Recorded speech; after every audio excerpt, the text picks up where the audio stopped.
major problems in terms of medical or physical sense, we can, of course, abandon the space station. And this shuttle that we've come to can actually, within a space of just a few hours, can take us back to Earth. Hello? I am from the Einstein. I wanted to ask you, can you tell us about the scientific and technical aspects of your mission involving the stress of departure and takeoff? Yes, the stress of takeoff is fairly significant, not only in the physical sense, but also the separation from the family and various considerations that you come to mind. But we overcome these by preparation through proper training, the right preparation, through mental training as well, with the right team around you. And I have to tell you that when we leave on these missions, all of these things have been taken into consideration. We have also then been training in environments that are rather hostile on Earth, in caves or in mountains or particular situations, to try to see how we would react under these conditions. And so you have to know yourself. It's very important to engage in sports, for example, to do all that you can do to be able to understand yourself in greater depth.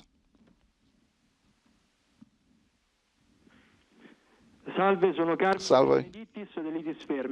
I am Carmen from Benedetti. What, in your opinion, what is your opinion of the Fermi paradox? Carmine, the Fermi paradox is analyzed in a few words, or if there were civilizations that were outside of Earth, why do they not reveal themselves? Why haven't we heard them up to now? It's a good question, an interesting question. I would have liked to have been able to engage in dialogue with Fermi and Teller and all those who've asked these questions, which are still asked today. So I'd like to know how it is that human beings are curious and go out in search of these things, even those that are rather strange. With regard, I'm convinced that in a certain part of the universe there are other forms of life. The problem is the enormous distances that separate us, and therefore how to go out and pick out a small grain of sand in a sea of sand. It's almost impossible.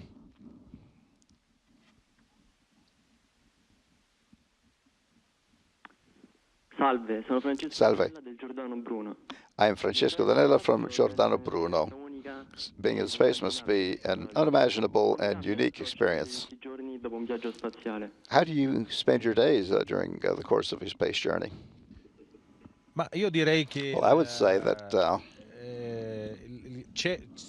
certainly there is a change. The fact that you can arrive up here and to see and make it seen that it is possible to realize your dreams, even a complicated and incredible dream. It is possible to make the ability to do this changes your perspective and your way of seeing things. Also, the ability to be able to see Earth as a whole.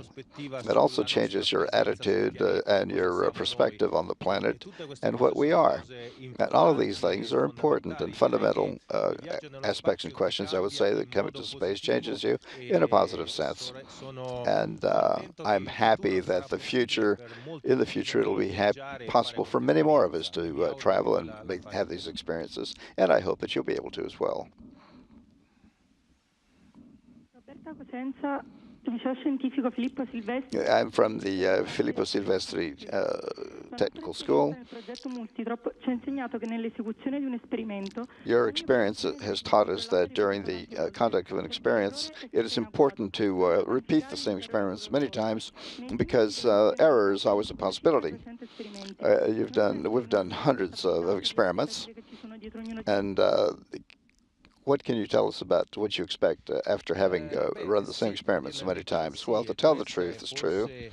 Perhaps this is one of the most important considerations in the space station. If I'm asked if I'm afraid, how do I feel, etc., I always respond that the only fear that I have is that of committing errors in conducting the experiments and not paying attention to what I'm doing and destroying an experiment that would have cost hours of work and efforts by so many people. Yes, we feel the responsibility, but I have to say that the training that we've had, the support from control centers, is fundamental to our success.